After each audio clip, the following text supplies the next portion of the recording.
Well, with me now is the geopolitical analyst Marco Vicenzino, a man who's followed this presidential campaign on the ground in the United States and over the course of the last 12 months advised clients all over the world on the possible ramifications of a Trump victory. Thank you very much indeed for coming in, Marco. How can Americans swing from the first African-American president, I mean, you couldn't get more liberal than that, to Donald Trump? What's happened in between? This marks the most decisive moment until this point of the politics of reaction. You can call it politics in the age of rage. What has happened is that many people throughout the Western world, North America, in the United States and many European countries, they feel disenfranchised, a sense of exclusion, social, economic, political, and even to an extent cultural. And as a result, this reaction has taken place. We've seen it in Europe. The most decisive moment in Europe up until this point was Brexit.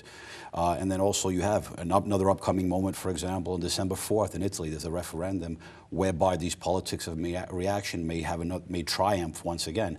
And these politics of reaction are not going to be heading anywhere. It's, if anything, the main thing is that if mainstream political parties don't make an honest and effective effort to bridge that gap between ordinary citizens and leaderships, we'll have a lot more of this. And in Europe, it can even get to a point where if this continues, this endemic sense of politics of reaction continues, it can ultimately lead to the dissolution of the European Union. Nevertheless, Donald Trump's made a very conciliatory, healing speech. I mean, but can the damage, or certainly the perception of the damage he's done, the perceived bigotry he's unleashed, make those words sound a bit hollow? Listen, there's the rhetoric of the campaign and there's the reality of power.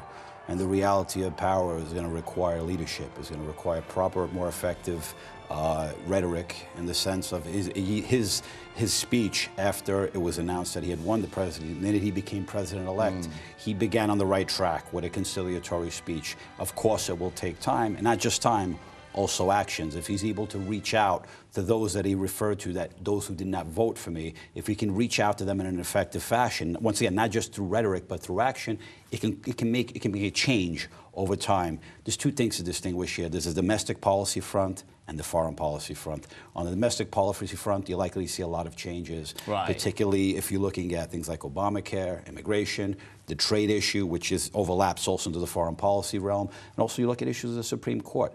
America is not going to be completely united. It's as many things that divide America, many issues, but at least there can be the proper rhetoric to become some sort of national reconciliation. But do you see those things happening in the first 100 days, for instance, of the Trump presidency? I mean, where do you see the change happening beyond what you've just said, domestically and internationally? I mean, the changes will take time, but there's certain actions that he may take. For example, he's talking about the undoing of Obamacare. That is likely to take time, but he can take the initial steps in the first 100 days.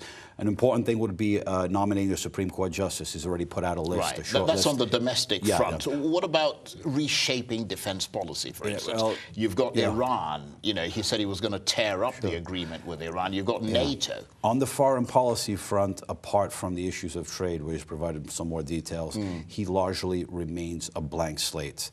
What I mean by that is that he was making, many of his statements were causing shockwaves throughout the election. Absolutely. And these shockwaves, once again, words are important. They can cause shockwaves. But if you really look at what he said, many of the things he said, people in the foreign policy circles in Washington say in private. The only difference he made is that he said them in public, and he was questioning the very fundamentals that have underpinned American foreign policy since 1945.